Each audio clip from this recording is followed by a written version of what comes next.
Welcome to Tireless Zone. I hope you all are fine and enjoy the videos.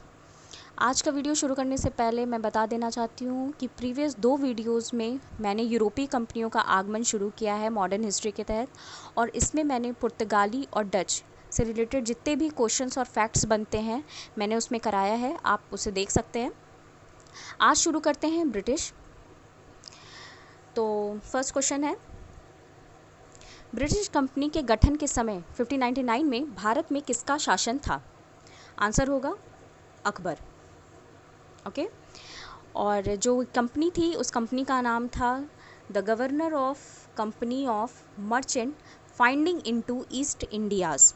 Okay, एक दो बार आप इसको repeat करिएगा क्योंकि ये काफ़ी बड़ा नाम है। ये कंपनी समुद्री मार्ग से आने वाली फर्स्ट कंपनी थी, और प्रीवियस वीडियो में मैंने बताया था कि स्थल मार्ग से आने वाली पहली कंपनी का नाम लिवेंट कंपनी था, जो 1593 में गठित हुआ था, और समुद्री मार्ग से आने वाली ब्रिटिश कंपनी ये पहली है। ब्रिटिश क्या, आप यूरोपीय कंपनी भी कह सकते हो। साथ ही साथ कंपनी के पहुंचने पे भारत में किसका शासन था? तो वो जहांगीर का शासन था, और 1608 में ये कंपनी भारत में आती है।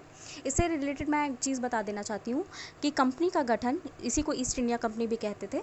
ईस्ट इंडिया कंपनी का गठन जैसे आपको पता है कि 1600 में हुआ था, और जब 1600 में ब्रिटेन में ये कंपनी गठित हो रही थी तो भारत में शासन था अकबर का। पर 1608 में इस कंपनी को भारत में आते आते जहाँ अकबर की मृत्यु हो जाती है और जहांगीर का शासन शुरू हो जाता है। तो ये दोनों ही क्वेश्चन एग्ज़ाम में पूछा जाता है कि गठित होते समय कौन शासक था, और कंपनी के पहुँचने पे भारत में कौन शासक था। तो इस क्वेश्चन को आप लोग ध्यान दीजिएगा। अब पहुँचते हैं सेकेंड क्वेश्चन पे। सेकेंड क्वेश्चन है हमारा, जहांगीर ने इंग्लिश खां की उपाधि किसे दी थी?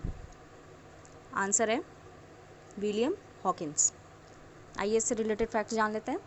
फर्स्ट है कि विलियम हॉकिंस जो है वो ब्रिटिश द्वारा भेजा गया प्रथम अधिकारी था। इसे आप प्रथम दूत भी कह सकते हैं।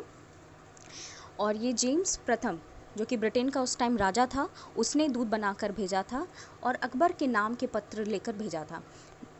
सेम यही प्रीवियस क्वेश्चन वाला चीज़ है कि अकबर उस टाइम शासक था जिस टाइम ये कंपनी गठित हो रही थी। तो जेम्स प्रथम जब राजा बना तो वो अकबर के नाम से ही पत्र भेजा था, पर विलियम हॉकिंस से यहाँ आने पे उसे पता चलता है कि अकबर की मृत्यु हो चुकी है और जहांगीर अब शासक है।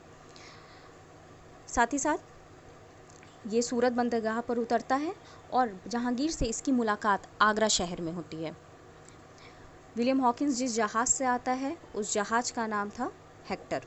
इसे भी आप ध्यान रखिएगा। थर्ड क्वेश्चन, अंग्रेज़ मतलब ब्रिटिश ने अपनी पहली फैक्ट्री कब और कहाँ खोली? आंसर है 1613 में सूरत में।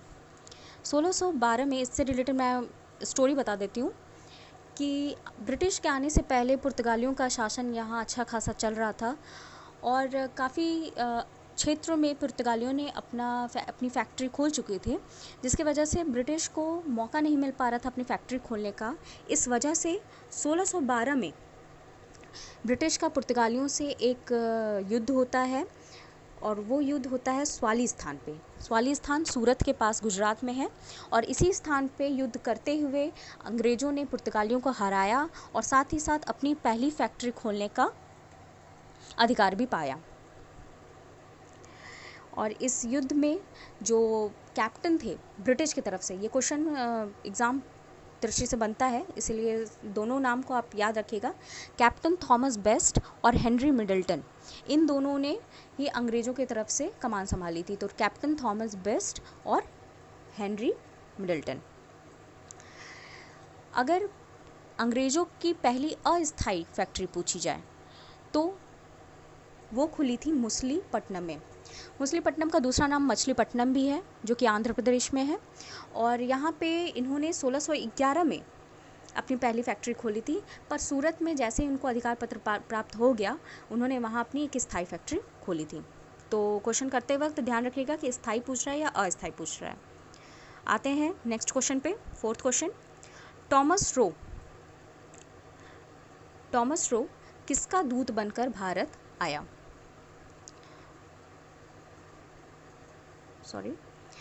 तो इसका आंसर है जेम्स प्रथम 1615 में।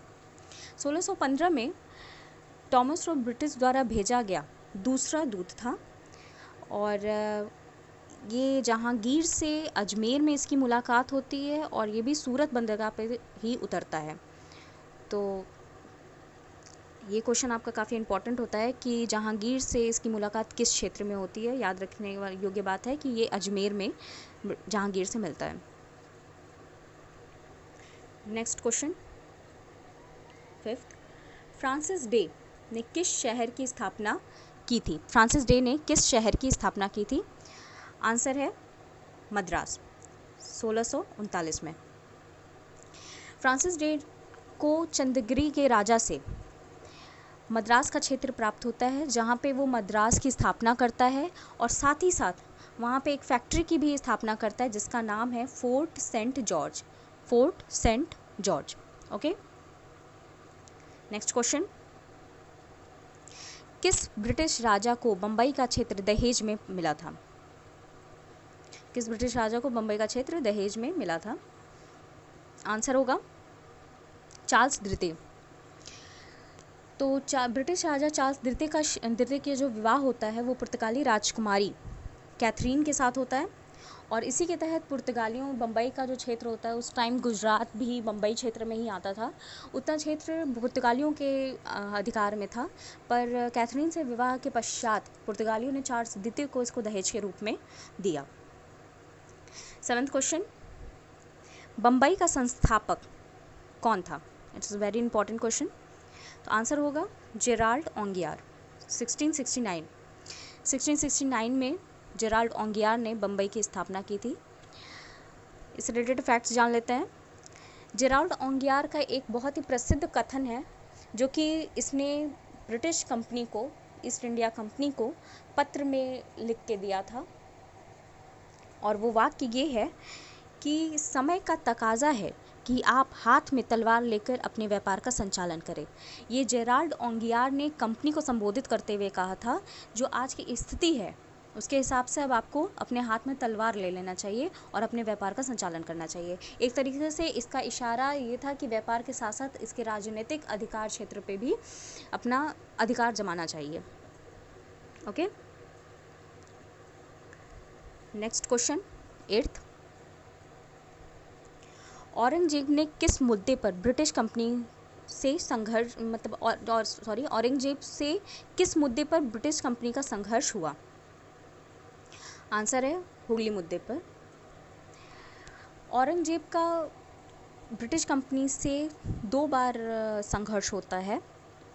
1686 में हुगली मुद्दे पर और फिर इसी के 2 साल बाद बम्बई बंदरगाह पर लूटपाट की वजह से दूसरा संघर्ष होता है।